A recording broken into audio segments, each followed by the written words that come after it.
We are now, good evening, everybody. We are now going to have a discussion on antithrombotic drugs, the drugs which are anticoagulants otherwise. And we have got here with us Dr. Kushal.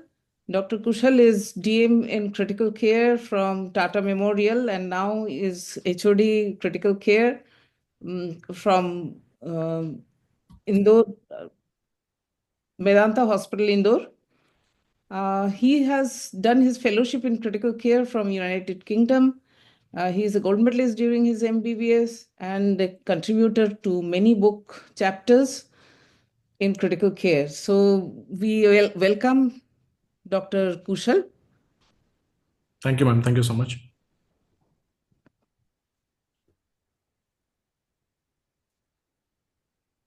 Ma'am, I guess you will have to share the screen. Yeah. Yeah, I have. And today we will be discussing the topic of antithrombotic drugs. So, to be honest, antithrombotic drugs is a very huge topic and it includes mainly antiplatelet drugs, anticoagulants, and the fibrinolytic drugs. So, there are many drugs in these, at least more than a dozen, and it would be impossible to discuss each and every drug in detail. So, what we will be doing in this talk is that we will be discussing mostly the basics of pharmacology, the practical use in intensive care, what about their toxicity and reversal, and how do we transition from one drug to another. So these will be the points that we now in this slide you can see that this is a slide showing a platelet, and in this slide the left side shows us a resting platelet while the right side shows us an activated platelet. In short, what happens is you can see that the endothelial cell releases nucleotidases, adenosine, prostacyclin, that is PGI2, and nitric oxide, these four things. And all of these four things basically do increase the levels of cyclic GMP and cyclic AMP inside the platelets. You can see in the center of the platelet. And the increase in this cyclic GMP and cyclic AMP keeps the GP2B3A receptor as in an inactive form. You can see at the bottom of the screen the GP2B3A receptor. So that remains inactive because of an increase in the cyclic GMP and cyclic AMP levels. When we activate the platelet because of vessel injury or exposure of the subendothelium, multiple molecules act together to ultimately activate the GP2B3A receptor. And what happens is this receptor interacts with the subendothelium. It leads to platelet adhesion, platelet aggregation, and at the same time, the level of cyclic AMP goes down inside the cell. There is release of calcium from the endoplasmic reticulum, and the platelet releases its mediators through various granules. So in short, there are some conformational changes that occur from the resting platelet to the activated platelet. And now we will see in the next slide, how do we target antiplatelet drugs according to the receptor or the molecules that take part in this process. Next, please. So in this diagram, you can see that we have got multiple classes of antiplatelet drugs acting on different sites. Taking the example of aspirin, the original antiplatelet, on the left side of the screen, you can see aspirin. It acts as an inhibitor of the COX-1 enzyme, that is cyclooxygenase 1 enzyme. And this enzyme, what it does, it actually catalyzes the reaction from arachidonic acid to thromboxane A2. And thromboxane A2 then acts on the receptor. So this cycle is blocked by aspirin. Similarly, on the top of the screen, you can see anti-P2Y12 blockers like the clopidogrel and prasugrel. So these blockers, they block the P2Y12 receptor, and that receptor was initially responsible for increasing or decreasing the level of cyclic AMP. So that pathway is blocked by the clopidogrel drugs. Similarly, on the right side of the screen, you can see there are prostacyclin analogues, there are anti-PAR1, anti-PAR4. At the bottom of the screen, we can see the anti-GP2B3A direct inhibitors. So there are many classes acting on different receptors and different pathways that lead to ultimately an antiplatelet action. Next. Coming to aspirin. Now we all know the dose of aspirin, the indications of aspirin. We have been using it day in and day out everywhere. What is new about it? So the important points in intensive care that we need to know is that aspirin is available in oral form, IV form, as well as it can be given rectally. So when we give it as IV aspirin, it is available in many countries now. But IV aspirin, it achieves full platelet inhibition in 5 minutes, as opposed to oral aspirin that achieves it in 40 minutes. The dose is the same between IV and oral. You don't need to calculate a lot while transitioning from oral to IV or vice versa. And the steady state that is achieved, steady state of complete platelet inhibition, it is achieved just after 1 day. And thereafter, there will be no difference in dosing. So your loading dose matters and your day one maintenance dose matters. After that, from day two, if you give it 7500 75 milligram or 100 milligram or 150 milligram or even a 300 milligram maintenance dose, it actually makes no difference for the platelet inhibition. The entire steady state is achieved just in 1 day. When we give it as IV aspirin, it is given it as a 250 to 500 milligram push over 20 seconds as a loading dose. And the maintenance dose is 100 milligram dissolved in 100 ml of fluid. It can be any fluid, NS, RL, 5% dextrose, and it has to be given over 20 minutes. While using it as rectally, we need to give a much higher dose of 300 to 600 milligram. So this aspirin dosing is very easy, and IV aspirin can sometimes be required in cases where oral aspirin cannot be given or oral aspirin cannot be absorbed, like patients who have undergone cardiac arrest and due to a STEMI, and they need to be shifted to the cath lab immediately, or patients who have undergone esophageal surgeries, for example, or head neck surgeries, and we don't know whether the drug is going to get absorbed properly from the stomach or not. So on and so forth. So we need IV aspirin, rectal aspirin in some cases. We need to understand the topic of aspirin resistance. It is found in 20 to 30% of patients worldwide. And of course, the incidence varies from country to country, from ethnic population in different countries. And there is something called as pharmacodynamic resistance versus pharmacokinetic resistance. So pharmacokinetic resistance is something that any condition in which the aspirin concentration in the blood does not reach a sufficient level. So suppose there's something wrong with the stomach and the aspirin is not absorbed from it, or there is something wrong with the tablet that you're giving and aspirin is not properly disintegrated. So that leads to a pharmacokinetic resistance because the patient does not achieve the required aspirin level in the blood. What is pharmacodynamic resistance? The pharmacodynamic resistance is that there is some abnormality or some mutation or some change in the target of aspirin. So for example, there is a change in the COX-1, that is cyclooxygenase 1 enzyme structure, or there is increased expression of something called as MRP4, that is a multi-drug resistance protein 4. And what this protein does, it basically exudes the aspirin out of the platelet. So there are many other factors leading to pharmacodynamic resistance. But this resistance is clinically important because if someone is resistant to aspirin, we will not be able to achieve the platelet inhibition that we want, and that can lead to thrombotic events. So how do we test for it? The testing is either done by aggregometry, which is a gold standard thing, but it is labor intensive, expensive, and it requires a lot of training. And it can also be tested by the platelet function analyzers or the PFA 100 machines that are available in many hospitals now, even in India. And but even then, for PFA 100, we need to train the technicians how to perform it, how to interpret. It has got many confounders as well. But this testing can be done, and if it is found that the patient is resistant to aspirin, it is better to switch the drug. Please, next.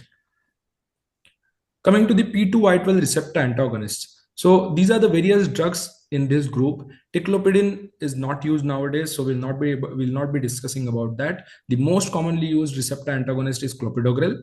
Now in this chart, we don't need to memorize it, but we need to understand the important differences between the 3 drugs that are oral and 1 drug that is intravenous. So cangrelor is an intravenous antagonist, and it is the latest addition to this class of drugs, while all others are oral drugs. In these oral drugs, clopidogrel and prasugrel are irreversible binders of P2Y12 receptor, whereas ticagrelor inhibits the receptor reversibly. The second important point is, because cangrelor is an IV drug, the time to maximum platelet inhibition is just 2 minutes. So this is another situation like a cardiac arrest STEMI patient who immediately needs to go to the cath lab, and you don't have a good idea about the absorption of drug in a shock state in a cardiac arrest patient. So you can always start the patient on cangrelor and shift the patient to the cath lab. So this is one scenario where cangrelor can be used. Otherwise, commonly we use ticagrelor, prasugrel, and in some cases clopidogrel. The important difference between prasugrel and ticagrelor is the duration. So you can see the offset of action in prasugrel is 7 to 10 days. So that's a very long time. You need to stop the drug before doing any procedure or before transitioning to another molecule. You need to stop for at least a week or maybe even 10 days if you're planning to undergo neurosurgery. So that's a very important drawback of prasugrel, the offset of action. Next.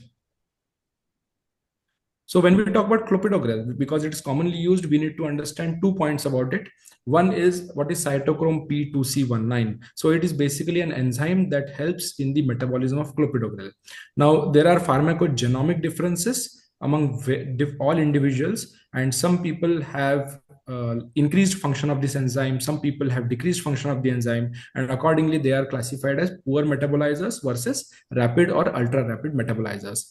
Now we have got new guidelines of 2022 from the Clinical Pharmacogenetic Consortium, and what they have told is that genetic testing is now available in all countries regarding cytochrome P2C19 function. And if someone is found to be a poor metabolizer or an ultra rapid metabolizer, accordingly we need to either avoid clopidogrel because it will not work, or we need to modify the dose. So what happens is, if it's a poor metabolizer, the clopidogrel pro drug will remain accumulated, and if it's an ultra rapid metabolizer, it will get metabolized very fast to an inactive metabolite. So accordingly, we need to change the dose. Second very common scenario is clopidogrel and the proton pump inhibitors that are commonly prescribed in all patients receiving antiplatelets. So proton pump inhibitors are basically inhibitors of the cytochrome P2C19 enzyme.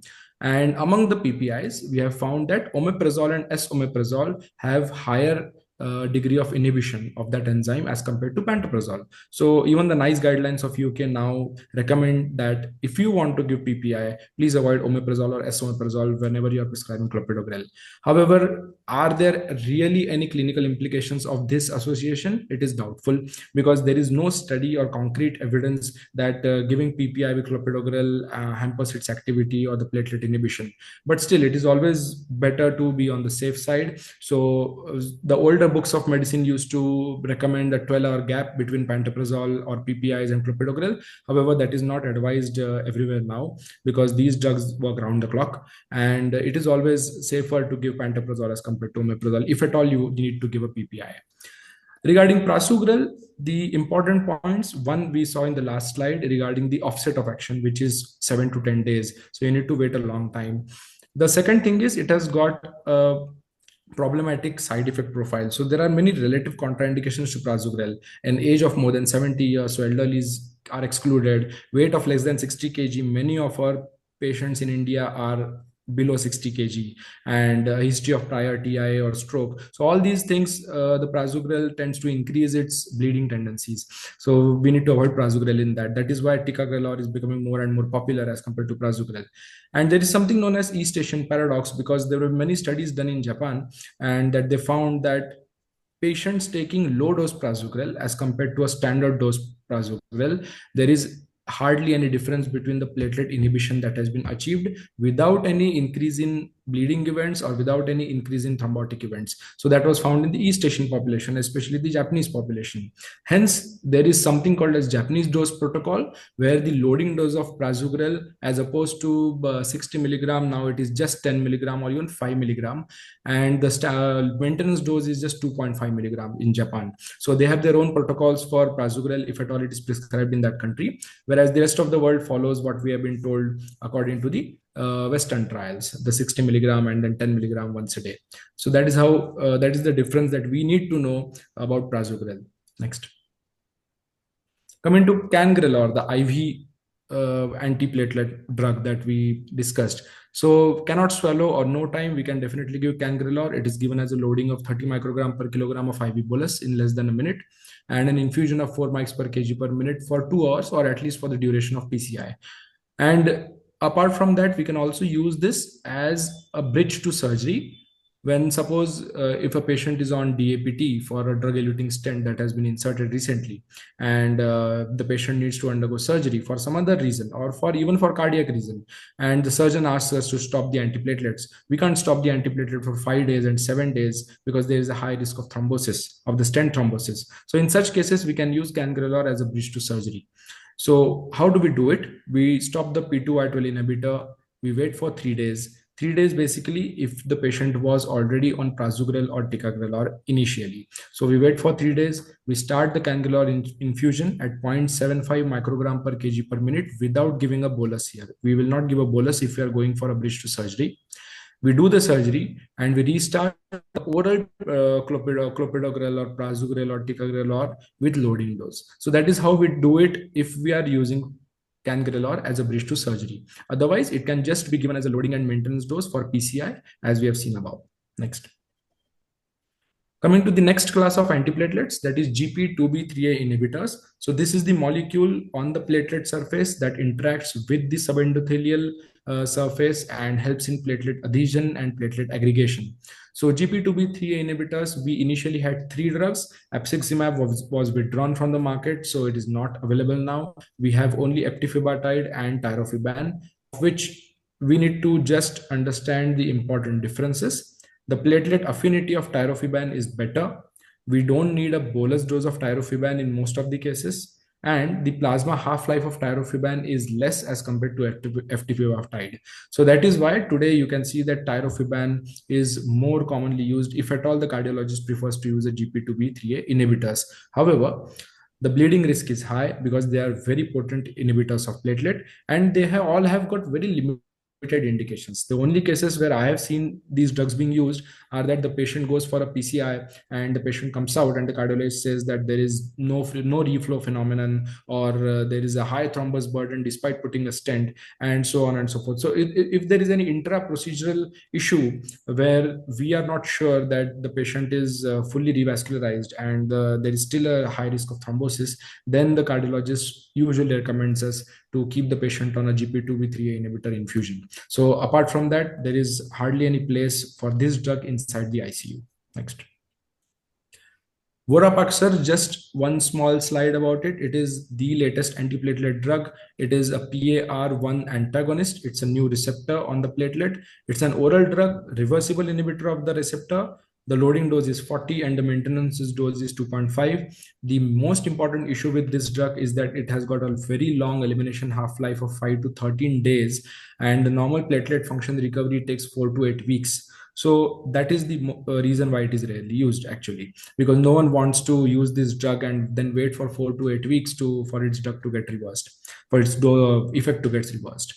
So in the end, we will just touch on how do we reverse the action of antiplatelet drugs. So next, please.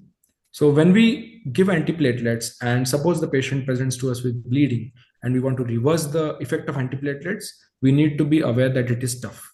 It is not easy to reverse the effect because most of the drugs have got a definite half-life. However, the platelet function recovery takes much longer. So this reversal does not depend much on the half-life of the drug that we have given. All we can do is give DDAVP, that is usually given as a dose of 0.3 to 0.4 mics per kg, or we can give tranexamic acid. There is hardly any evidence for it, but some centers do use that. Maybe fibrinogen, because fibrinogen and platelet, they act together to form a clot. So if one is inhibited, it is postulated, it's a hypothesis, it's not proven, but it's postulated that if you target a higher fibrinogen, maybe it will compensate for the antiplatelet effect. Platelet transfusion, definitely of not much help, as we had already seen in the patch trial where they gave platelets for patients, and in that trial 90% of patients were on aspirin, and that trial actually showed more bleeding and more harm after giving platelet transfusion. So definitely no platelet transfusion if you want to reverse antiplatelets, but you can try DDAVP and maybe a fibrinogen target of more than 200. So apart from that, just wait and watch for the drug effect to go off. Thank you. Next. Coming to the next category of our antithrombotic drugs, that is anticoagulants. Now we have got a multitude of anticoagulant here. We have got unfractionated heparin, LMWH, that is enoxaparin, or some countries use dalteparin or tinzaparin. We have got fondaparinux, which is less commonly used inside the ICU now. We have direct thrombin inhibitors, warfarin, the age-old drug, and the DOACs, that is the direct oral anticoagulants. Next. So when we have in this slide, what we have is we've got the contact pathway as well as the tissue pathway, that is the intrinsic and extrinsic pathway of the coagulation system. Now, instead of going in the details of this pathway, what we need to understand is that our most common anticoagulant, that is heparin or the low molecular weight heparin, it is written in the last line. You can see that the heparin activates antithrombin 3. So basically heparin and low molecular weight heparin, they bind to antithrombin 3, and those two along with antithrombin 3, it inhibits all the boxed clotting factors. So whatever clotting factors have been inside the red box, all of them are blocked with heparin as well as the lower molecular heparin.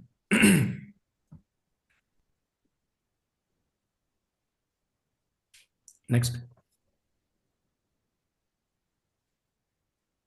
This one. Parenteral anticoagulant therapy.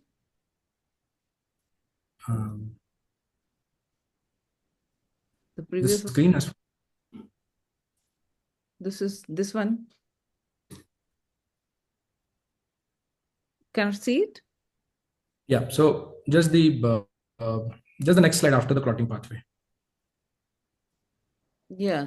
This was the clotting pathway. Yeah, and then the table. Yeah. Exactly. Thank you. So yes, so here again we can see that the parenteral anticoagulant therapy, we have got 4 drugs here written, and we just need to understand that unfractionated heparin and lower molecular heparin. These were the most common anticoagulant drugs used in our ICU. Now, when we use these drugs, we need to understand that both of them bind to antithrombin 3, both of them target factor 10. However, unfractionated heparin also targets factor 2. So lower molecular heparin, does it target factor 2? Yes, it does, but to a very minimal extent. Okay. And we need to understand that the unfractionated heparin to low molecular heparin difference is in half-life as well. So the unfractionated heparin half-life is just 1 hour, whereas the low molecular heparin half-life depends on which molecule it is, whether it is tinzaparin or enoxaparin. So it is approximately 3 hours with a normal renal function. And because the LMWH blocks factor 10, we need to monitor it with an anti-factor 10A level.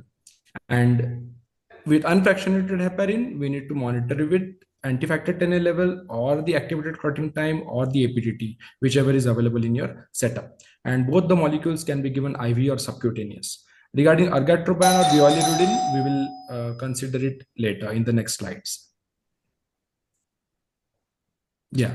So coming to LMWH.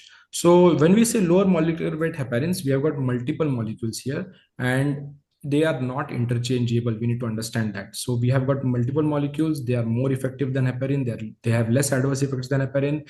There is no monitoring required usually, except in case of renal dysfunction or obesity or pregnancy. There is less chance of the heparin-induced thrombocytopenia, and the logistics are easy because they can be given subcutaneously and they just need to be given once a day or twice a day, so on. The monitoring is by anti-10A level, yes. And how do we monitor it? So it is usually the level is taken as 4 hours post-dose.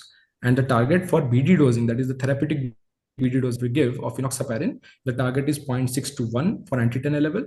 And for the prophylactic OD dosing, the target is 0.3 to 0.5. Then in LMWH, we need to again understand that there is no use of APTT monitoring. It just blocks anti-10A. So there is no point of monitoring the entire APTT. However, next slide, we still need unfractionated heparin. We can't just say that, oh, there are so many advantages of lower molecular heparin, but we can't just, we need to abandon heparin totally. No. So 2 most important cases where we need unfractionated heparin are renal failure and if there is a procedure planned so that you can stop the heparin infusion quickly. Now, in case of renal failure, heparin is much more convenient. It's not that we cannot give enoxaparin, we can do, and we can give it and we can monitor the anti-10A levels, but it is just more convenient to give unfractionated heparin in renal failure. So monitoring for unfractionated heparin, yes, by anti-10A, which is now more preferred as compared to APTT. And in your hospital, if you're using unfractionated heparin, please use a protocol for it. And each hospital has their own protocol, but most of the hospitals have a common protocol where there is a target APTT or a target anti-10A. And according to the results that we obtain, we can increase or decrease the dose of the heparin that we are giving. Now, there is something called as heparin resistance. Just like aspirin resistance, there is something called heparin resistance, which is actually very common. And if you have a patient who is on heparin infusion for a long time, you will encounter this heparin resistance in those patients. So what is heparin pseudo resistance? It is basically any increase in the level of factor 8 or fibrinogen in the body that leads to a falsely low level of APTT. So sepsis or trauma or malignancy or any or even pregnancy. So these are the common conditions in ICU, and these conditions lead to increase in factor 8 and fibrinogen level. And what these factors do, they decrease the level falsely of APTT. So whenever we send for APTT, it will always come as normal or low, and inadvertently will keep on increasing the dose of heparin, which can increase the risk of bleeding significantly. So in such cases, it is better to switch to anti-10A monitoring, where it is not affected by factor 8 or fibrinogen levels. Now, what is true heparin resistance? So true heparin resistance is basically when you require more than 30 units per kg per hour of heparin infusion or heparin dose to achieve your target APTT. And in that case, even in that case, we need to first exclude if it is pseudo resistance. And then we need to think of factors where there is increased clearance of heparin, like splenomegaly, or if the patient is on ECMO, or if the on dialysis circuits where heparin gets bound, or if there is antithrombin 3 deficiency. Now, there is a lot of noise about antithrombin 3 in many centers, whether we should transfuse antithrombin 3 or not. We need to understand that antithrombin 3 levels more than 40% are sufficient for all cases. Less than 40%, yes, it is less, but it does not warrant an antithrombin 3 transfusion, because one is antithrombin 3 is very expensive.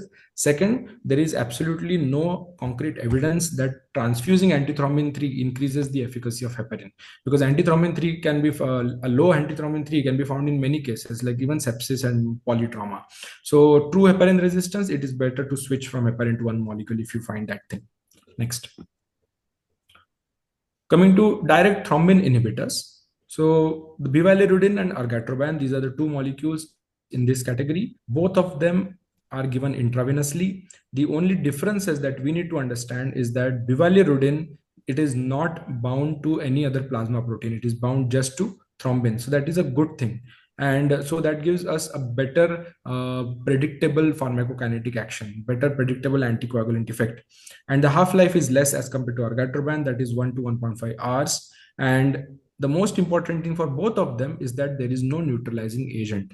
So if you give heparin to a patient, if you give lower molecular heparin, and if they start bleeding, or if you want to stop the effect, you can reverse the effect by giving an antidote. We'll look at that in the next slides.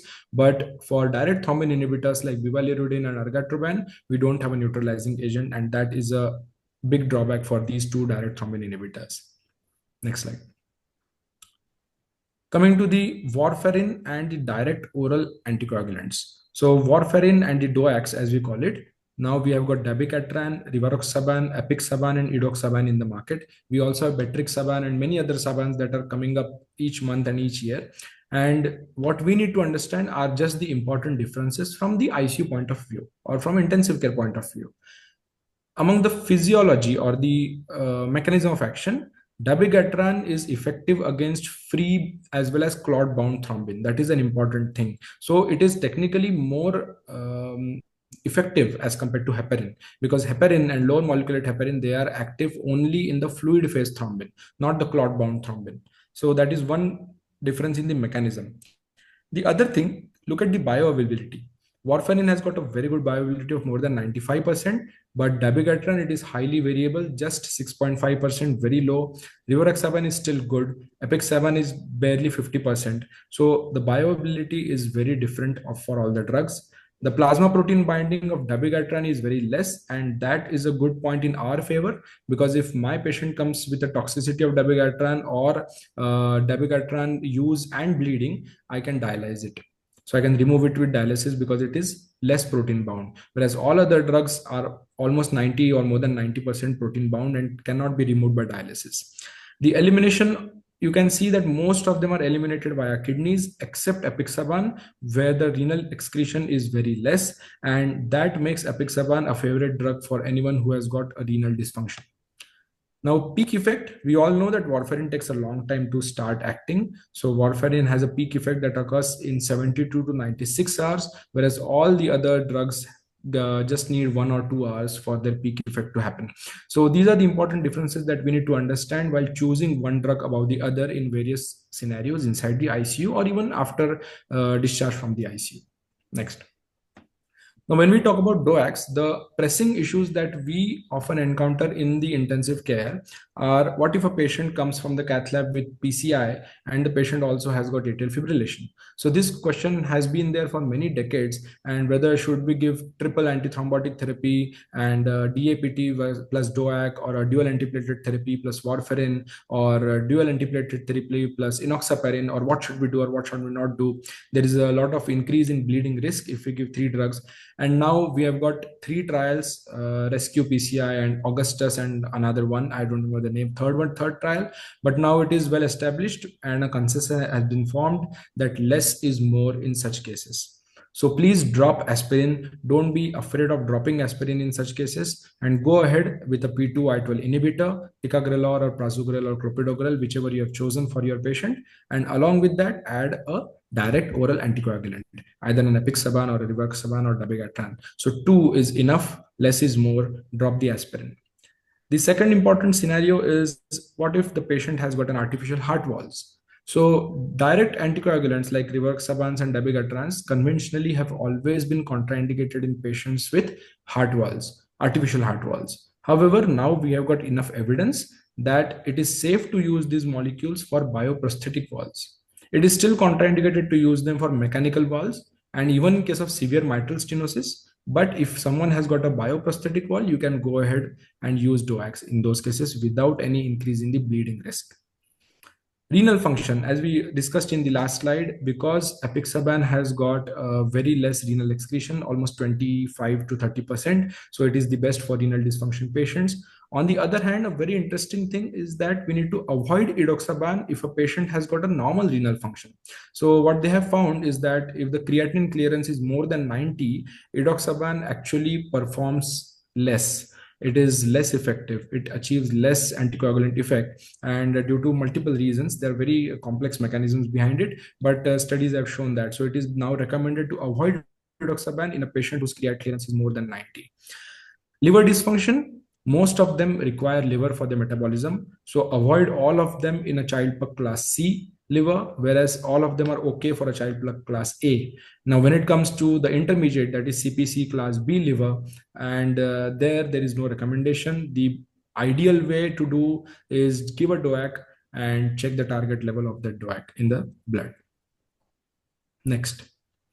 So coming to anticoagulant reversal agents. Now, how do we reverse all these agents that we have just studied? We'll just go through them quickly one by one. Warfarin, which is still the most commonly used anticoagulant, oral anticoagulant. And how do we reverse it? We need to give 2 things. One is vitamin K, and second is a 4-factor PCC, that is a prothrombin complex concentrate. Now, in hospitals or in places where we do not have the access to a 4-factor PCC, it is recommended to give FFP, that is 4 units of FFP, and FFP is to be used only if PCC is unavailable or if it is too expensive.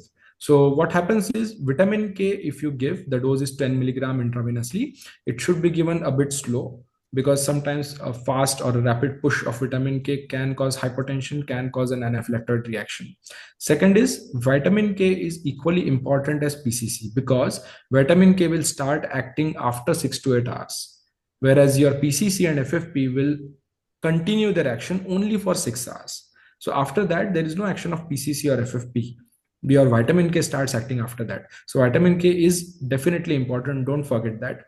Whereas PCC is preferable over FFP because it needs a low volume and the reversal is almost immediate. Like if you give PCC to a patient, you can check the INR after 30 minutes and you can see the effect that the INR has significantly come down. So the dosing of PCC is mostly INR based, where it is 25 units per kg or 35 units per kg or 50 units per kg, depending on how high the INR is. Second most important, while giving or before giving all these reversal agents, is to determine whether the patient really needs reversal of warfarin. Now, patients coming to you with on warfarin and an INR of 5 or 6 or 4 or even 10, they may or may not require reversal depending on if they're bleeding or not. So if they are bleeding, yes, you can you have to give the reversal agent and stop warfarin. But if they're not bleeding at all, you can just stop the warfarin, wait, recheck the INR. If it is still high, you can give vitamin K, still wait, because there is no point of giving reversal agents to every patient with a high INR, because there are so many patients coming to our outpatient departments with an increased INR level and they are on warfarin, but they're not bleeding from anywhere. So it is advisable to just wait and watch in such cases. Second is heparin and lower molecular weight heparins. In these cases, the antidote is protamine sulfate. And protamine sulfate, again, just like vitamin K, has to be given slowly over 20 to 30 minutes. It can cause an anaphylactoid reaction. It can cause bronchospasm. It can cause bradycardia, hypotension, and all these things. So how do we dose it? It is roughly, you can say that 1 milligram of protamine can neutralize 100 units of heparin, or 1 milligram of protamine neutralizes 1 milligram of enoxaparin. But all this dosing is time dependent. So if your patient is on an heparin infusion, you need to calculate the heparin that has been given to the patient in the last 2 hours. And according to that, suppose in the last 2 hours, my patient has received 2000 units of heparin on an infusion, and 1 milligram of protamine neutralizes 100 units. So accordingly, I will need 20 milligram of protamine. So that is how you calculate it. Even for lower molecular heparin, for enoxaparin, for example, the last 8 hours of enoxaparin is to be calculated. So if my patient has received 30 milligram of enoxaparin in the last 8 hours, I'll need 30 milligram of protamine. Anything beyond 8 hours, I need to half the dose. And anything beyond 12 hours, protamine is most likely not to be effective at all. So time-bound calculations are there for protamine and heparin. Regarding the newer molecules, that is dabigatran and the Zabans, that is the DOACs. So we now have antidotes for all of them. Idarucizumab is a monoclonal antibody that is available for dabigatran. The dose is 5 grams. However, it is extremely expensive and there is very less evidence for it. So it is rarely used.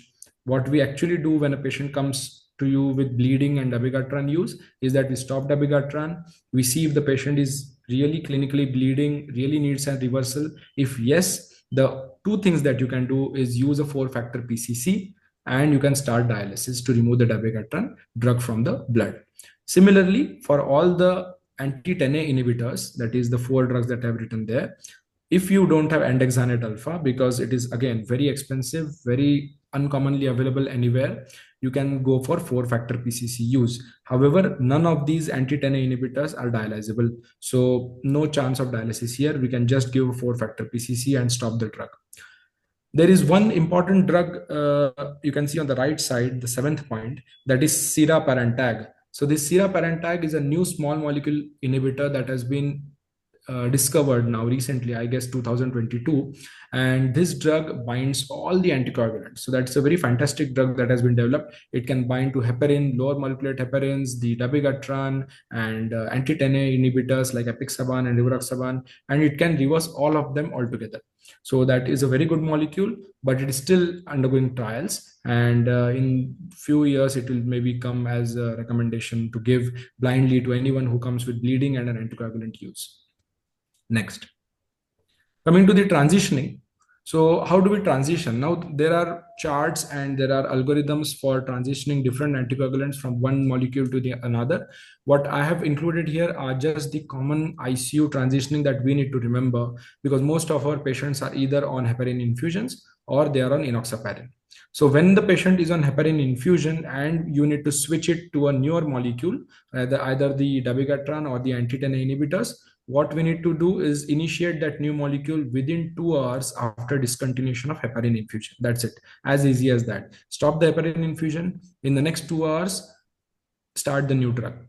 Whereas if you want to switch it to warfarin and immediate anticoagulation is desired, like if the patient has undergone some valve surgery or something like that, and you need immediate anticoagulation, then you need to do the bridging that is done since many years. And everyone knows that you need to overlap the heparin dose with warfarin for at least 5 days, check INR, and until the INR is in therapeutic range for at least 24 hours, till then you need to continue heparin.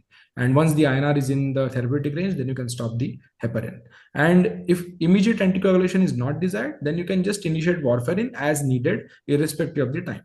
But we barely do that. We always do the bridging in most of the cases. Now, if your patient is on enoxaparin, and if you want to switch to the newer drugs like dabigatran or the anti-10A inhibitors, So again, you can just start the drug whenever the next enoxaparin dose is expected to be given. So if I have given an enoxaparin at 10 a.m. in the morning and the next expected dose is 10 p.m., instead of enoxaparin, I'll just give the new molecule or the new oral drug. That is it. And from prophylaxis also, for prophylaxis, you can just give it irrespective of the last enoxaparin dose because the patient is not highly anticoagulated. So if it's a prophylactic enoxaparin, you can just switch it to the oral drug at any time, any given point of time. Next. So for fibrinolytic drugs, the last category of antithrombotic drugs that we need to discuss today, fibrinolytic drugs are mostly used to basically bust a clot. So wherever a clot is, be it myocardial infarction, be it pulmonary embolism, be it mesenteric thrombosis, or even stroke. So we need to give these fibrinolytic drugs to dissolve the clot or the thrombus that has already been formed. And we have got 4 drugs that are commonly used in almost all hospitals and ICUs. Streptokinase, the age-old drug, which is now slowly going out of favor because of reactions, because of the prolonged infusion time, so on and so forth. But it's still used in many cases where the other drugs are found to be expensive. And we have got alteplase, reteplase, and tenecteplase.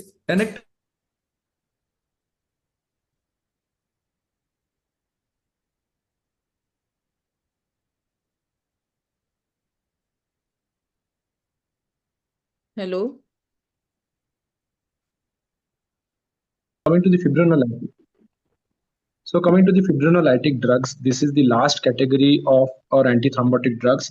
And in this chart, we can see that we have got 4 drugs, that is streptokinase, alteplase, reteplase, and tenecteplase.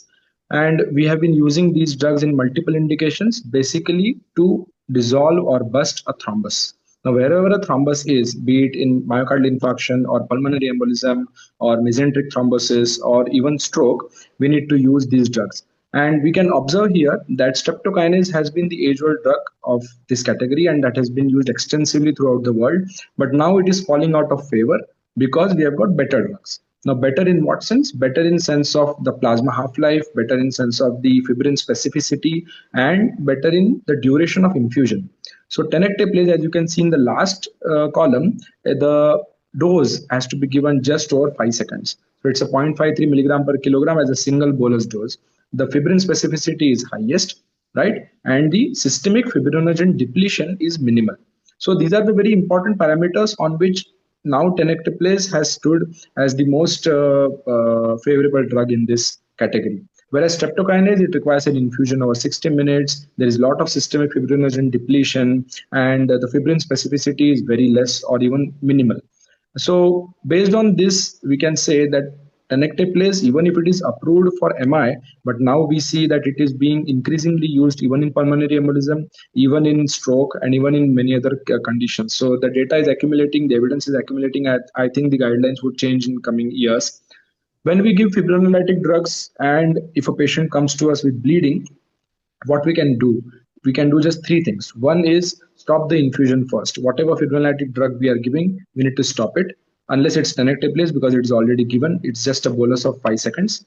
The second thing that we need to do is we need to give tranexamic acid 1 gram, and the third thing that we can do is we need to give 10 units of cryoprecipitate. So 10 units of cryoprecipitate and tranexamic acid and stop the drug. This is the bare minimum thing that we can do to stop bleeding, significant bleeding in a patient who is on fibrinolytic drugs. Next. So in a nutshell, we have covered almost all the drugs of antiplatelets, anticoagulants, and fibrinolytics. I understand that there are many drugs in this and there are many details that we have not touched. However, because of time constraints, we just need to understand the practical issues while using these drugs in intensive care. So let me know if you have any questions. Thank you. Yeah. Thank you, Dr. Kushal. It has been a very nice presentation you had. And we also came to know many new things from your presentation. Just a little, I'm going to give you a case scenario where this was my own actual case scenario that I had undergone when the COVID time was there. So, a young adult presented to us with sudden onset left-sided hemparesis. Okay. Later on, we had done the CT scan of brain, and we had seen that there are two, I mean, ACA and MCA territory infarcts. Okay. And the patient gradually started to have hypoxia.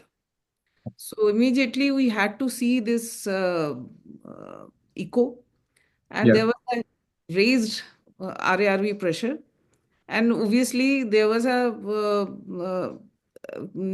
secondum ASD, through which there was a probably a kind of thrombus had gone Yeah. as a Like a paradoxical stroke. paradoxical stroke. At the same time, that paradoxical stroke has already happened, but she had also a pulmonary embolism. So that is why she was having gradually deterioration in her oxygenation. Okay. In this case, how do you approach? So in this case, of course, it's a complex case, and two things we need to understand. One is how significant is the pulmonary embolism? Has it led to cardiac arrest or has it led to shock, right? And the second Had thing, led to shock, okay, definitely led to shock, and these were in both the pulmonary embolism, pulmonary arteries, yeah. uh, mostly in the major pulmonary artery, and to some extent to the sub segments as well. Okay, okay. So in this case, two things, like as you said, the pulmonary embolism was already massive because it has led to shock. And the second important thing is that the stroke that has happened, we are not going to salvage the brain if we don't remove that thrombus. So we have very less time and we don't have any other treatment options if a patient has got stroke. So we need to bust that thrombus at with a number one priority, that is one. At the same time, we need to choose the drug which would dissolve both the clots at the same time, and also decide on the dose, whether to give a stroke dose or whether to give a pulmonary embolism dose or what to do Yeah. exactly. Yeah. So And the thing is that hospital was in a resource limited setup. So okay, how okay. do you approach that? Yeah. So if it's a resource limited setup, I can gather from it that alteplase or RTPA is probably out of the question. Was it that? Because she had multilobar stroke. Yeah, yeah. So it's a multilobar stroke, and there is a high chance of hemorrhagic transformation. And so thrombolytic drugs are usually not used if the hypodensity on the CT scan is massive, or it's so. Then in that case, what I would do is salvage the life first. Yes, because the patient would be intubated by that time, would be on She had to be vasopressors and intubated everything. because Yeah, she yeah. had a gross, I mean, desaturation. We had to intubate. Exactly. Yeah. So intubated and on multiple vasopressors, and also we will stabilize the patient first. Regarding thrombolytic drug, the only drug that we can use in a resource limited setting is streptokinase. Now, if that streptokinase will definitely help in pulmonary embolism to some extent, but may or may not help for stroke. On the contrary, it can cause increased bleeding risk in the That is brain so. and cause like intracranial hemorrhage, and that can lead to a catastrophic event. So what I would do in this scenario, like if it was my patient, first is I need to discuss all these things with the family, because their consent is important, because I don't want to get caught in a legal mess after that. And the second thing is, from a clinical point of view, the only drug that I have is streptokinase in a resource limited setting and heparin. So of course, heparin infusion has to be started for this patient. But if I choose streptokinase, then I will have to wait for 24 hours before I start heparin infusion. So streptokinase, the thing that comes to my mind is reduced dose streptokinase. So that is what I can do. Is if at all the full dose is 1.5 million units and so on, so I can just start a infusion of streptokinase like 1 lakh units per hour, and at the same time, after starting the infusion, what I will do at the bedside is I will do a regular echo, and I will look at the TAPSE and look at the PA pressures, and basically the parameters of RV function improvement. So I'm not But I would, targeting. I would add on Yeah. that she was just then we understood that she has got a Eisenmenger's. Oh, okay. So now the cases become even more Yeah, complex, and exactly. I think if it's SN Menger, then all the echo parameters go for a toss. So there is no point of doing an Complete echo, loss. no point of checking pressures. The only thing that I'll do in this case is leave the streptokinase and just start heparin infusion. That is the only practical thing to do. Because if I give streptokinase, the only option that I have is to continue giving it as a 12-hour infusion and just blindly hope that the pulmonary embolism dissolves and hope that the patient improves to some extent. And So that there is yeah, no intra-infarct bleed. and there's no infarct bleed, so there's a lot of hope involved, and I think in intensive care we cannot rely on a lot of hope and a lot of faith. We need to be calculative to a certain extent, and if it's a very bad stroke and Eisenmenger's and pulmonary embolism in shock, then just start heparin infusion and wait. That's it. And now what I did that time, I initiated her on heparin, definitely. Okay. And on the very second day, there was a intra-infarct bleed. Oh, okay. Heparin only, she bled in the infarct side. So I Oh, had to stop heparin at any cost. yeah. I had to do some anticoagulation at least. So I started on ecosprin, Okay. finally. That Yeah. was a double, 150 milligram a day. And thereafter, I reached her on ecosprin, and I don't know, it was just maybe that heparin had helped to some extent, so that gradually her pulmonary embolism started dissolving. Oh, And okay. thereafter, Okay. yeah, thereafter, for after almost 7 days time of ventilation, she gradually improved her on oxygenation, and gradually she started moving her, right fingers of Okay. that. So this was a complete paralysis, but Okay. started moving her. So there Uh, was spontaneous resolution of all the thrombi everywhere. Almost, yes, yes, almost. It was starting, and ecosprin I continued till another 7 days or so. But she got extubated on 10th or 11th day, and Okay. thereafter I pursued on this continuing this ecosprin. Obviously, when there was an improvement on the motor side, I started giving her Epic 7. Okay. And you won't imagine, she had responded initially 10 milligram BD karke. Then Acha. after that, after a week or so, I converted into 5 milligram BD, and she gradually, recovered very well. Initially, she couldn't use her hand, but she started moving her right lower limb also. She couldn't speak out initially, but after a month or so, she got a reasonable recovery. Oh, nice, nice, nice, I nice. continued her on Epic 7. But that is very unusual that the patient. Unusual. And Yeah. she was only 30 years old. Oh, okay. Okay. So was it COVID, like COVID Yes. virus infection Now induced? she had a COVID, yeah, Yeah. COVID infection. Okay. Okay. She was positive for SARS-CoV-2. That was quite interesting. Yeah. Very interesting, actually. And Dr. Tapesh, Yeah, yeah, ma'am. So there are no more questions and no more comments from your side or Dr. Kushal. So we can close it if you want. It's up to you. yes, Okay. Sure. Yes. Yes. We can close. Yeah. Kushal, Dr. Tapesh. Yeah. Thank you, ma'am. Thank you, Dr. Zapesh.